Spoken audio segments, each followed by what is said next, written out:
Good evening students. बात करते हैं हम इलेक्ट्रोकेमिस्ट्री लेक्चर नंबर 11 और जो टॉपिक रहने वाला है वो आपका है variation of conductivity and molar conductivity with concentration.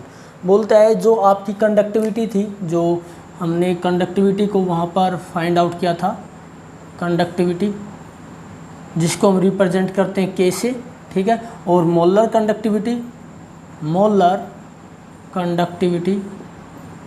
Conductivity आपकी क्या थी, कैप एम, ठीक है। तो ये आपकी क्या हो गई, मोलर कंडक्टिविटी। तो इसके ऊपर जो आपका कंसंट्रेशन का है उसका इफ़ेक्ट किस तरीके से पड़ता है। मीन्स क्या है, अगर आप डाइल्यूशन करते हो, ठीक है, अगर आप सॉल्यूशन के अंदर डाइल्यूशन करते हो, पानी मिलाते हो, तो कंसंट्रेशन होगी चेंज। अगर वो कंसंट्रेशन आपकी चेंज हो रही है तो उसके ऊपर कंडक्टिविटी का और मोलर कंडक्टिविटी के ऊपर क्या इफ़ेक्ट पड़ता है, ठीक है। तो हम ये बात करते हैं, तो हमें ये पता है जो मोलर कंडक्टिविटी होती है वो हम मेजर करते हैं 1 ml के लिए। तो ये मैंने आपको बता रखा है। और कंडक्टिविटी आपकी होती है 1 ml के लिए, और मोलर कंडक्टिविटी होती है आपकी 1 मोल इलेक्ट्रोलाइट इन 1 लीटर सॉल्यूशन। तो ये होता है इनकी डेफिनेशन, ठीक है। तो यहाँ पर जो मोलर कंडक्टिविटी, यहाँ पर कंडक्टिविटी की हम बात करते हैं, उसके अंदर हमने जो सेल वहाँ पर फाइंड आउट किया था उसके लिए क्या था, जो इलेक्ट्रोड वहाँ पर प्लेटिनम के रखे जाते हैं उनके बीच का एरिया, लेंथ, दोनों के बीच की लेंथ वो होती है 1 सेंटीमीटर। और जो इलेक्ट्रोड यहाँ पर लिए जाते हैं उनका एरिया ऑफ क्रॉस सेक्शन कितना होता है, 1 सेंटीमीटर स्क्वायर। जब आप 1 सेंटीमीटर इंटू 1 सेंटीमीटर स्क्वायर करोगे तब आपका आएगा 1 सेंटीमीटर क्यूब, और यही होता है आपका 1 ml। तो इस तरीके से हम बात करते हैं। बट जब हम मोलर कंडक्टिविटी की बात करते हैं तो मोलर कंडक्टिविटी के अंदर हम क्या करते हैं, ये जो आपका सेल है इसको हम थोड़ा सा चेंज करते हैं, ठीक है। कैसे करते हैं, जैसे ये आपका जो भी सेल की शेप है वो है, ठीक है, और यहाँ पर जो लेंथ है, ये लेंथ है वो आपकी 1 सेंटीमीटर हम रख लेते हैं, 1 सेंटीमीटर। बट हम क्या करते हैं, क्योंकि वहाँ पर हमें मोलर कंडक्टिविटी फाइंड आउट करनी है, तो मोलर कंडक्टिविटी यहाँ पर 1 लीटर के लिए यहाँ पर हमने बोल रखी है, क्योंकि मोलर कंडक्टिविटी क्या होती है, 1 मोल इलेक्ट्रोलाइट इन 1 लीटर सॉल्यूशन की, ठीक है। तो यहाँ पर जो हमने सेल बनाया है, ये जो सेल है आपका वो 1 ml के लिए है। वो ओनली किसका मेजर करेगा, 1 ml का जो सॉल्यूशन है उसी को क्या करेगा, कंडक्ट करेगा। उसी की कंडक्टिविटी को फाइंड आउट करके हमें देने वाला है। हमने यूज़ किया है इसको फाइंड आउट करने के लिए, कंडक्टिविटी को फाइंड आउट करने के लिए व्हीटस्टोन ब्रिज, लास्ट लेक्चर में हमने अच्छे से पढ़ा है।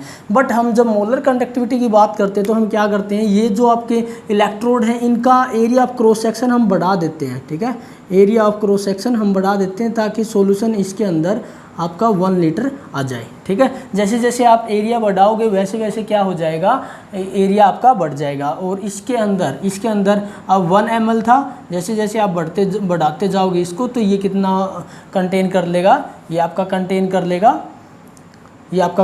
लेगा 1 लीटर सॉल्यूशन। अब जो ये कंडक्टिविटी यहाँ पर, क्योंकि व्हीटस्टोन ब्रिज की हेल्प से हम रेजिस्टेंस निकालेंगे, और रेजिस्टेंस जब वो फाइंड आउट हमारा हो जाएगा तो उसकी हेल्प से कैलकुलेटेड वैल्यू हम कंडक्टिविटी की और मोलर कंडक्टिविटी की फाइंड आउट कर सकते हैं। बट यहाँ पर जैसे हमने एरिया ऑफ क्रॉस सेक्शन बढ़ाया तो बात हो रही है आपकी मोलर कंडक्टिविटी की। तो इस तरीके से हमने 2 सेल बना लिए, एक आपका कंडक्टिविटी के लिए ये 1 ml, और मोलर कंडक्टिविटी के लिए आप इस तरीके से एरिया ऑफ क्रॉस सेक्शन बढ़ा सकते हो, जिसकी वजह से क्या हो जाएगा, आपका जो ये एरिया है वो आपका मतलब वॉल्यूम आपका बढ़ जाएगा। अब एरिया ऑफ क्रॉस सेक्शन अगर आपको यहाँ पर मेजर करना है तो वो कितना हो जाएगा आपका, यहाँ पर ये 1 है, ठीक है, तो आपका 1000 सेंटीमीटर स्क्वायर आप कर सकते हो। जब आप इसकी मल्टीप्लाई करोगे 1 सेंटीमीटर इंटू 1000 सेंटीमीटर स्क्वायर, तो ये आपका आएगा 1000 सेंटीमीटर क्यूब, और इसी को हम बोलते हैं 1 लीटर, ठीक है। तो इस तरीके से आपका ये हो जाएगा, ठीक है, 1 सेंटीमीटर, ठीक है। तो ये आपका हो जाएगा, मीन्स आपका इसको हम बोल सकते हैं 1000 ml, तो ये आपका 1 लीटर हो जाएगा। तो इस तरीके से हम एरिया ऑफ क्रॉस सेक्शन कितना बढ़ा देंगे 1000 सेंटीमीटर, ताकि उसमें 1 लीटर का सॉल्यूशन आ सके। अब हम बात करते हैं किस तरीके से जो ये कंडक्टिविटी है वो चेंज होती है डाइल्यूशन के साथ, ठीक है, कंडक्टिविटी और मोलर कंडक्टिविटी। तो हमको पता है कि यहाँ पे ही कर देते हैं कि जो कंसंट्रेशन होती है वो इन्वर्सली प्रोपोर्शनल वॉल्यूम होती है, ठीक है। जैसे जैसे आप वॉल्यूम बढ़ाते जाओगे, ठीक है, जैसे जैसे आप वॉल्यूम बढ़ाते जाओगे किसी भी सॉल्यूशन का, तो उसकी कंसंट्रेशन क्या हो जाएगी, चेंज हो जाएगी। वॉल्यूम बढ़ाना किससे है, आपको सॉल्वेंट रखना है वाटर। मीन्स मैं बात कर रहा हूँ यहाँ पर एक आपका क्या है, ये आपका सॉल्यूशन है, ठीक है, ये आपका सॉल्यूशन है जिसके अंदर हम KCl बोल सकते हैं, और जो सॉल्वेंट आपने ले रखा है ये आपका H2O। इलेक्ट्रोलाइट हो गया आपका KCl, और जो आपका सॉल्वेंट है वो है H2O, और कितना है, ये है आपका 1 मोल, ठीक है। और अगर हम बात करें यहाँ पर आपके जो भी सॉल्यूशन का अमाउंट है वो कुछ भी आप रख सकते हो यहाँ पर, जैसे 1 लीटर यहाँ पर अज्यूम कर सकते हो आप, ठीक है। तो अगर यहाँ पर जैसे जैसे आप डाइल्यूशन करोगे, ठीक है, डाइल्यूशन जैसे जैसे मतलब डाइल्यूशन करने का मतलब वाटर इसके अंदर आप मिलाते जाओगे, तो उसके अंदर क्या होता जाएगा, उसके अंदर जो कंसंट्रेशन है वो क्या होती जाएगी, डिक्रीज होती जाएगी। और कंसंट्रेशन डिक्रीज होगी तो वॉल्यूम क्या हो रहा है, इंक्रीज हो रहा है। मतलब पानी आप डाल रहे हो तो डाइल्यूशन के साथ पानी अगर आप डाल रहे हो तो वॉल्यूम इंक्रीज हो रहा है और कंसंट्रेशन क्या हो रही है, डिक्रीज हो रही है। तो इस तरीके से यहाँ पर हम ये लिख सकते हैं कि कंसंट्रेशन आपकी इन्वर्सली प्रोपोर्शनल टू वॉल्यूम, ठीक है। तो यहाँ पर हम बोल सकते हैं। तो अब हम बात करते हैं कंडक्टिविटी के ऊपर क्या इफेक्ट होने वाला है।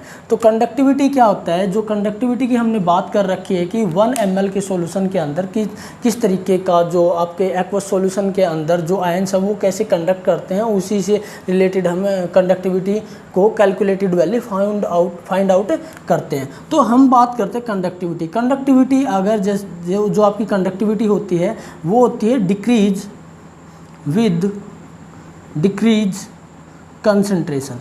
अगर कंसंट्रेशन डिक्रीज हो गई तो वहाँ पर कंडक्टिविटी भी क्या हो जाएगी, डिक्रीज हो जाएगी। इसका रीज़न क्या है, इसका रीज़न है, इसको साफ कर दे, इसका रीज़न क्या है आपका, यहाँ पर हम बात कर लें। इसका रीज़न है क्योंकि यहाँ पर कंडक्टिविटी के लिए यहाँ पे आओ आप, ठीक है, कंडक्टिविटी के लिए यहाँ पर, तो इसके अंदर जो बीच का जो ये एरिया है इसके अंदर कितना सॉल्यूशन हमने बताया कितना आ सकता है, 1 ml सॉल्यूशन आ सकता है। मीन्स यहाँ से ही हम निकाल करके, यहाँ से ही हम ये सॉल्यूशन है इसमें से निकाल करके इसमें ऐड कर देंगे। अगर इसमें ऐड कर दिया, अब हम उसकी क्या निकाल रहे हैं, कंडक्टिविटी निकाल रहे हैं। कब कंडक्टिविटी निकाल रहे हैं, जब हमने डाइल्यूशन कर दिया। तो इसमें से सॉल्यूशन में से हमने निकाल लिया, क्योंकि पहले ये 1 लीटर था, जैसे आपने वाटर मिलाया तो मान लीजिए आपने 1 लीटर और मिला दिया तो ये क्या हो गया, 2 लीटर हो गया डाइल्यूशन के साथ, ठीक है। तो अब डाइल्यूशन करने के बाद में कंडक्टिविटी के ऊपर क्या इफेक्ट पड़ेगा, तो हमने इसी में से सॉल्यूशन निकाल करके इसमें डाल दिया। तो क्या हुआ, यहाँ पर डाइल्यूशन होने के बाद यहाँ पर हुआ numbers of ion per unit volume क्या हो गए, डिक्रीज हो गए, ठीक है।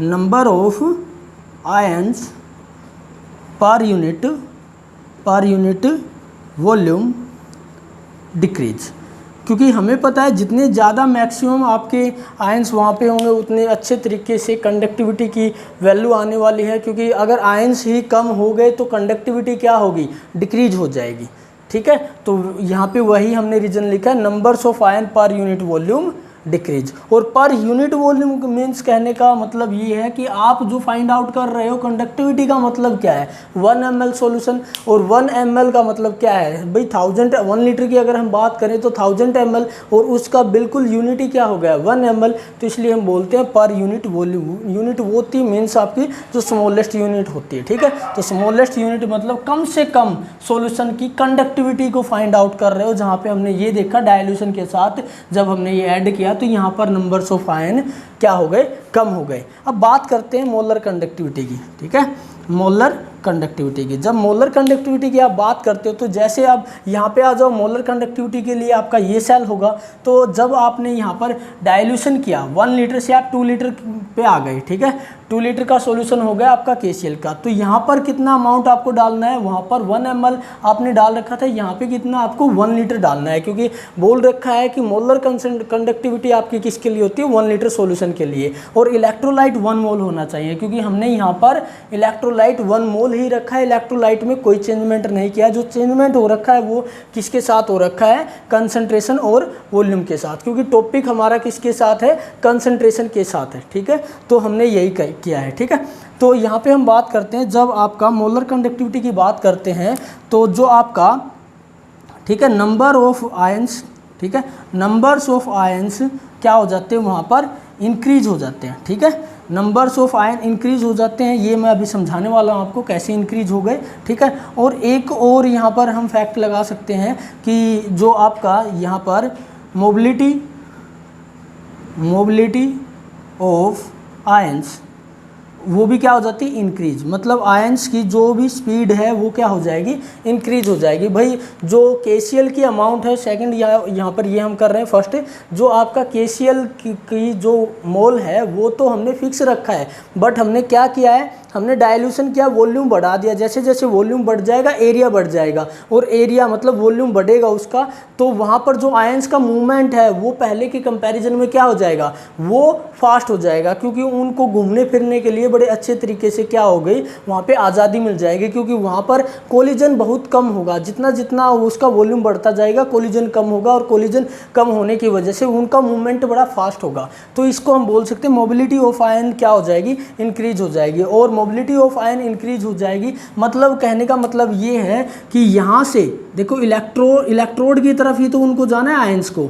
अगर ये आपका मान लीजिए आपका पॉजिटिव है, ठीक है, और ये आपका नेगेटिव है, इस तरीके से आपका चला रहा है। ठीक है, तो जो नेगेटिव वाला है उसकी तरफ पॉजिटिव वाले आएंगे, और जितने स्पीड से जाएंगे उतने बेटर तरीके से वो क्या कर सकते हैं, किसी भी जो सॉल्यूशन है उसको अच्छे तरीके से कंडक्ट कर सकते हैं। तो मैंने यही बताया आपका मोबिलिटी ऑफ आयंस क्या हो जाएंगे, इंक्रीज हो जाएंगे, जिसकी वजह से मोबिलिटी ऑफ आयंस इंक्रीज हो गए तो मोलर कंडक्टिविटी भी क्या हो जाएगी, मोलर कंडक्टिविटी भी क्या हो जाएगी, इंक्रीज हो जाएगी। ठीक है, और यहाँ पर आपके नंबर्स ऑफ आयन इंक्रीज हो गए तो सीधी सी बात है, ये तो हमको पता ही है, किसी भी सॉल्यूशन के अंदर अगर नंबर्स ऑफ आयन इंक्रीज हो गए तो मोलर कंडक्टिविटी है वो भी क्या हो जाएगी, ठीक है, वो भी आपकी इंक्रीज हो जाएगी। कंडक्टिविटी कैसी भी हो, चाहे आपकी चाहे कंडक्टिविटी हो, मोलर कंडक्टिविटी हो, तो अगर नंबर्स ऑफ आयन इंक्रीज हो गए तो आपके क्या हो गए, वहाँ पर जो भी आप जिस टर्म में आप बात कर रहे हो वहाँ पर जो मोलर कंडक्टिविटी है या कंडक्टिविटी वो इंक्रीज हो जाएगी। बट यहाँ पर हम बोल रहे हैं कि नंबर्स ऑफ आयन इंक्रीज हो गए। ठीक है,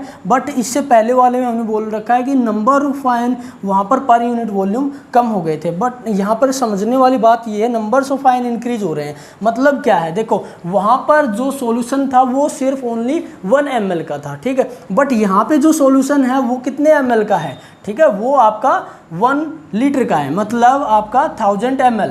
ठीक है, 1000 ml की बात हो रखी है। तो अगर मैं पर यूनिट वॉल्यूम की अगर मैं बात करूं, डिक्रीज होते होते अगर मैं कंडक्टिविटी की स्टार्टिंग में बात करूं, तो मान लीजिए यहाँ पर आपका 1 लीटर का सॉल्यूशन है, तो अगर इस सॉल्यूशन में ऐसे आप बॉक्स बना सकते हो जो 1 ml कंसिडर कर सकते हैं, मतलब हर एक बॉक्स कितना होगा, 1 ml का होगा। ऐसे करके अगर आप 1000 बॉक्स बना लो क्यूब टाइप के, तो वो क्या हो जाएंगे, पूरा 1 लीटर हो जाएगा। तो हम एक बॉक्स के अंदर ये मेजर कर सकते हैं, मान सकते हैं इस बॉक्स के अंदर आपके कितना है सॉल्यूशन, आपका मतलब नंबर्स ऑफ आयन कितने हैं मैं मान रहा हूं, क्योंकि 1 मोल के अंदर नंबर ऑफ पार्टिकल कितने होते हैं, Avogadro number 6.022 into 10 to the power 23। ठीक है, आयंस पार्टिकल कुछ भी आपके, ठीक है, तो 1 मोल के अंदर इतने काफ़ी ज़्यादा पार्टिकल हैं। ठीक है, तो हमें ये चिंता करने की ज़रूरत नहीं है कि कितने हैं। तो अप्रोक्स मैं अगर यहाँ पे मान लूँ, ठीक है, क्योंकि अप्रोक्स मान रहा हूँ, ये काफ़ी बड़ी वैल्यू है, आपको छोटी वैल्यू से समझाया जाएगा। ठीक है, तो आप मान सकते हो, जब कैलकुलेट करोगे तो ये काफ़ी बड़ी वैल्यू है। ठीक है, तो मैं यहाँ पे सिर्फ मान रहा हूँ आपको समझाने के लिए कि मान लीजिए 1 ml के अंदर कितना नंबर्स ऑफ आयन है, आपके 10 आयन है। ठीक है, तो जैसे जैसे आपने 1 लीटर का 2 लीटर किया तो क्या हो गया, नंबर्स ऑफ आयन डिक्रीज हो गए होंगे। तो कितने हो गए, मान लीजिए 2 कर दिया तो यहाँ पर नंबर्स ऑफ आयन कितने रह गए, 5 रह गए। ठीक है, तो 5 रह गए, तो यहाँ पर नंबर्स ऑफ आयन देखो यहाँ पर 5 आ गए, तो कंडक्टिविटी वहाँ पर क्या हो चुकी थी, डिक्रीज हो चुकी थी, क्योंकि 10 से कितने आ गए, 5 हो गए, ठीक है। बट जब मोलर कंडक्टिविटी की बात करेंगे तो ऐसे ऐसे बॉक्स उसके अंदर कितने हैं, ऐसे ऐसे, क्योंकि 1 लीटर की आप बात कर रहे हो, वहाँ पर एक बॉक्स का कंडक्टिविटी फाइंड आउट करना था, बट यहाँ पर मोलर कंडक्टिविटी की बात हो रखी है तो 1000 बॉक्स का आपको क्या करना पड़ेगा, वहाँ पर जितने 1000 बॉक्स के अंदर नंबर्स ऑफ आयन प्रेजेंट है उनकी क्या करनी पड़ेगी, आपको कंडक्टिविटी फाइंड आउट करनी है। तो उसी कंडक्टिविटी को क्या बोलते हैं, मोलर कंडक्टिविटी। तो यहाँ पर 1000 बॉक्स हैं तो एक बॉक्स के अंदर कितने हैं, 5 हैं, ठीक है, 5 हैं आपके, यहाँ पर एक बॉक्स के अंदर 5 हैं, 1000 हो गए, तो कितने हो गए जो आपके पार्टिकल हैं यहाँ पर आयंस कितने हो गए, 5000। तो इस तरीके से मैं बोल सकता हूँ कि यहाँ पर काफ़ी सॉल्यूशन बहुत ज़्यादा है, 1 लीटर है, तो इसलिए नंबर्स ऑफ आयन भी क्या होंगे, इंक्रीज होंगे, और जहाँ पर नंबर्स ऑफ आयन इंक्रीज होंगे वहाँ पर मोलर कंडक्टिविटी भी क्या होगी, इंक्रीज होगी। तो इस तरीके से हमने ये पढ़ लिया कि ये जो आपकी कंडक्टिविटी है, डाइल्यूशन करोगे तो वो कंडक्टिविटी क्या होगी आपकी, यहाँ पर कंडक्टिविटी हो जाएगी डिक्रीज, बट जब मोलर कंडक्टिविटी में आप डाइल्यूशन करोगे तो ये हो जाएगी इंक्रीज। तो इस तरीके से हमने variation of conductivity and molar conductivity का कंसंट्रेशन के साथ हमने अच्छे तरीके से स्टडी की है, ठीक है। आगे हम बात करेंगे कि जो स्ट्रॉन्ग इलेक्ट्रोलाइट है और वीक इलेक्ट्रोलाइट है उसको हम किस तरीके से ट्रीट करते हैं कंसंट्रेशन के साथ, ठीक है। क्योंकि हमने यहाँ पे सीख लिया कि अगर आपकी कंडक्टिविटी डाइल्यूशन के साथ में, मोलर कंडक्टिविटी डाइल्यूशन के साथ बढ़ रही है तो हम कितना डाइल्यूशन करें कि मैक्सिमम कंडक्टेंस मिल जाए, तो वहाँ पर हम बात करेंगे मैक्सिमम कंडक्टेंस की, ठीक है। तो ये लेक्चर होता है आपका कंप्लीट इलेक्ट्रोकेमिस्ट्री 11, ठीक है।